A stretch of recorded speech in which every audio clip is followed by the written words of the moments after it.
bringing the people behind our food to life. It's called the Gaza Kitchen, a Palestinian culinary journey. And it's what we refer to, my co-author Maggie Schmidt and myself, as a documentary cookbook. So it sort of weaves food and politics. It tells the story of the land and the people and their history through the food. We sort of use food as a narrative device to be able to profile the Palestinian people living in Gaza, their stories, the history of the lands, many of which no longer exist, their villages and towns, and then to explore broader political and economic issues as well. And how did this project first come about? I myself am a Palestinian native of Gaza, though I grew up in diaspora and in many different countries across the Middle East, as well as the United States. And food was always an important source of identity for me, and for I think all of Palestinians, especially at a time in the 1980s when our identity was very much put into question. So a large number of Palestinians were displaced from their homes, their towns, their villages in 1948 and sought refuge in either neighboring countries or abroad. Though these places may no longer exist on a map and were destroyed, the food still exists and you can taste what remains of those places through the food. So it was important for me to be able to identify myself, to locate myself as a Palestinian through the food. It was in 2009 when Maggie Schmidt got in touch with me after a trip to Gaza, proposing that we work on a book together about this, that we decided to embark on this project, and I was very excited. And we really wanted to do three different things. We wanted to be able to codify this really distinctive cuisine, sort of as a service to Palestinians themselves, but also to bring this to the world. We also wanted to profile Palestinians in Gaza, but particularly women, whose voices are often missing in the dominant narrative, Palestinian narrative. So we do a lot of that, profiles of home cooks, of women, but also of farmers and ecologists, analysts, to give people a sense and to humanize the Palestinian population. And then the third thing we do is we use this as sort of a stepping stone to do a fair bit of political and economic analysis as well. So we weave throughout the book these vignettes on the impact of the blockade, the restrictions on fishing limits, the access or lack of access to farmland, and how all that is influencing people's diets, or maybe it's not, and what's the consequence of long-term aid dependence, and so on and so forth. So the Gaza Strip is a tiny little strip of land, the last area of the Palestinian territories with access to the coast. And it's roughly 25 miles long, 5 miles wide at any given point. So really, really small. And crammed into that tiny little strip are about 1.7 million people. What we know in the modern day context as the Gaza Strip was actually once a much broader region known as the Gaza District. So prior to 1948, when the State of Israel was established on historic Palestine, the area, that entire land, was divided into administrative districts that was under British rule. This included the southwest area known as the Gaza District. So what happens in 1948 is hundreds of thousands of Palestinians are displaced from their indigenous lands, and those that lived in the southwest part of historic Palestine sought refuge in the area that would then become known as the Gaza Strip, and the borders were drawn around them, and they were prevented from returning to their homes. So the Gaza Strip, of course, is a construct, and it makes it a really fascinating place to encounter the culinary traditions of a much wider area of historic Palestine. Now, the Gaza Strip sits at a geographic crossroads, and historically it was a trade depot, a spice depot. It was once the main port along the Mediterranean, if we're speaking specifically about Gaza City. All of the caravans that were on their way to Greater Syria or the Silk Road had to stop and enter and go pass through Gaza, basically. So that's influenced, of course, the flavors that we see in Gaza today, which are very unique.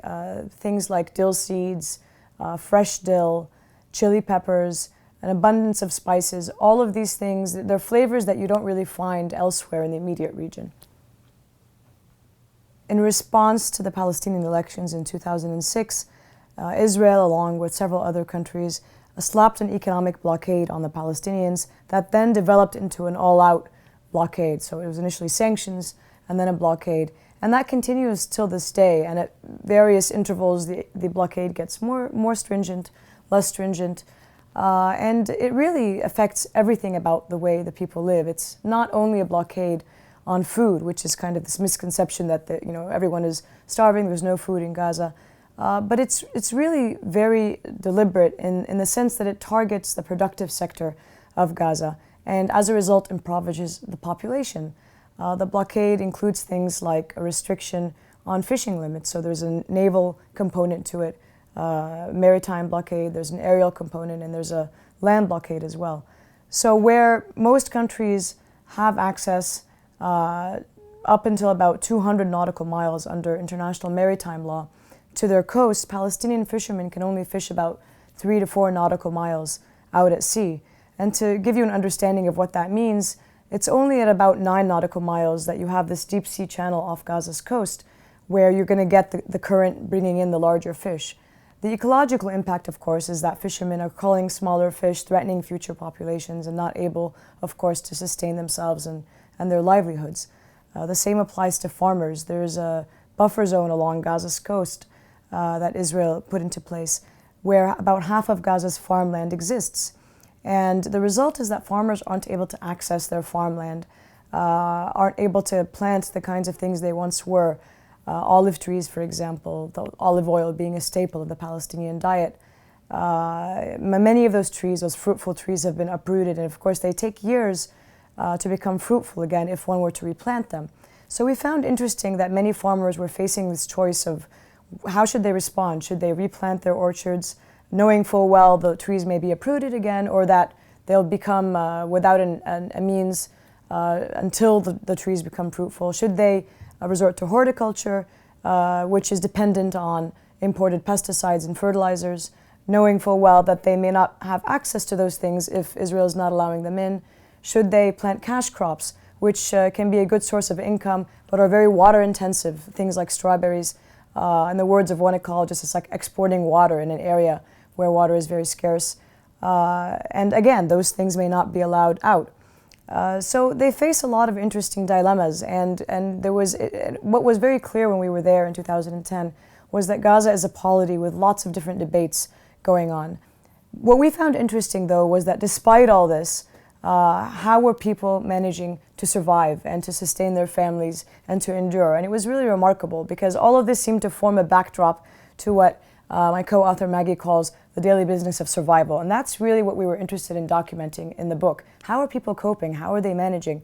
And it was incredible because the Palestinian people in Gaza really are very innovative, have this very entrepreneurial spirit.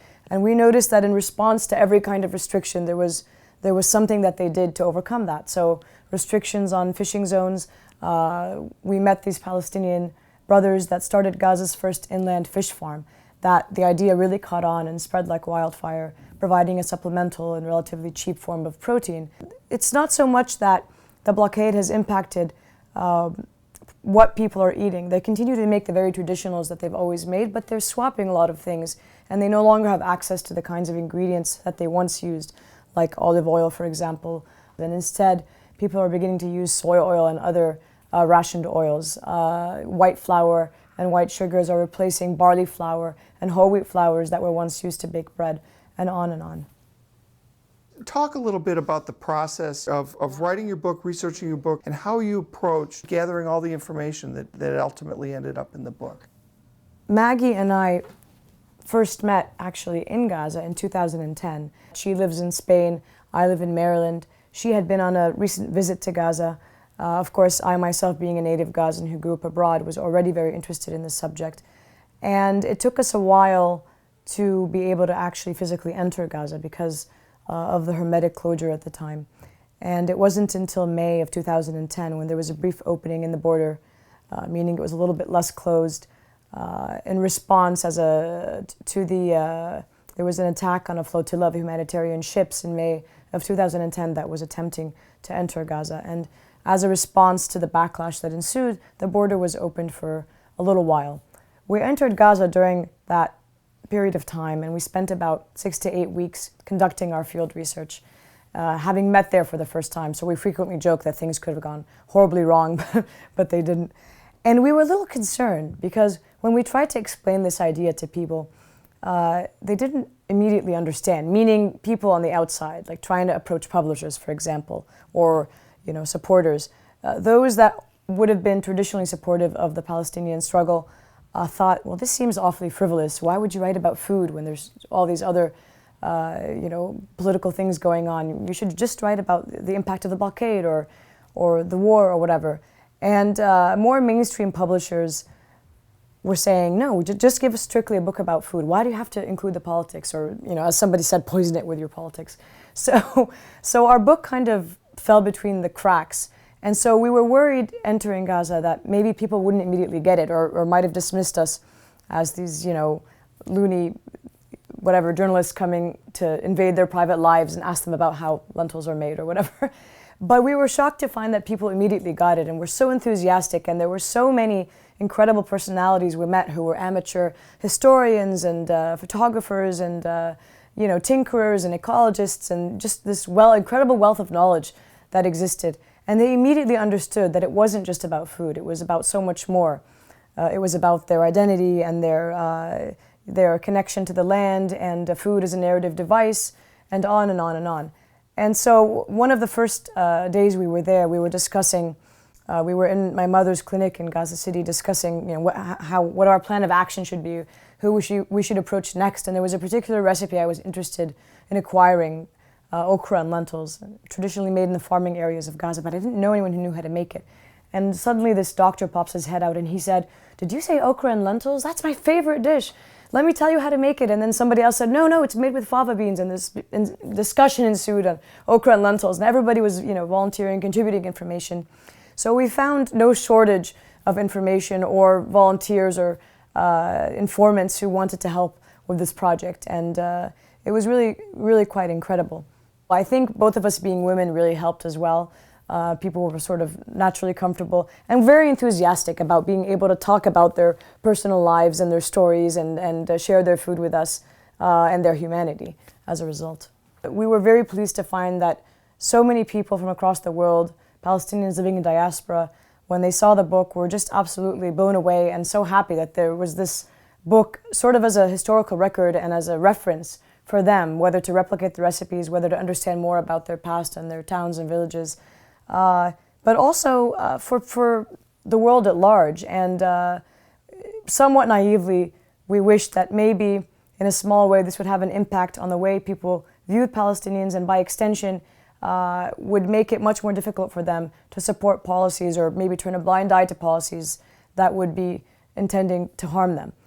Many people have referred to our book as kind of subversive in the sense that it brings people in the back door that may not be interested in hearing about this issue and learning about the Palestinian struggle and the injustices going on.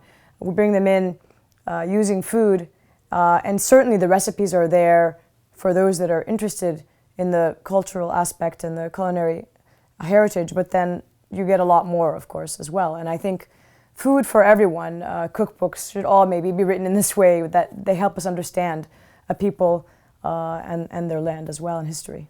These are people that are suffering terribly. Are they optimistic for their future? I think people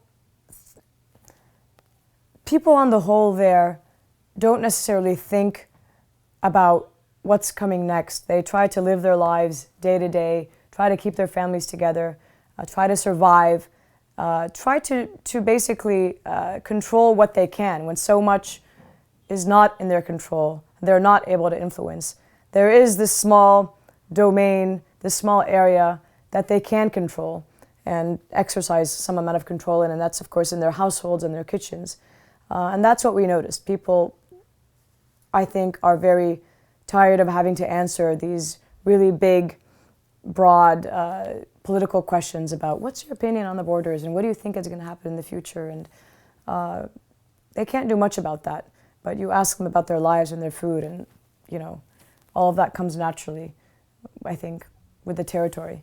But yeah, I mean, a good example of that is a farmer we met in northern Gaza, Mohammed Sultan, at a farmer's training workshop, and he had lost 500 acres of his land and 50 beehives, but you would have never known it by looking at the pictures that we take of him. And for 30 minutes he was laughing ecstatically, posing with these calabash squashes, explaining the diversity of wild greens around him in the fields.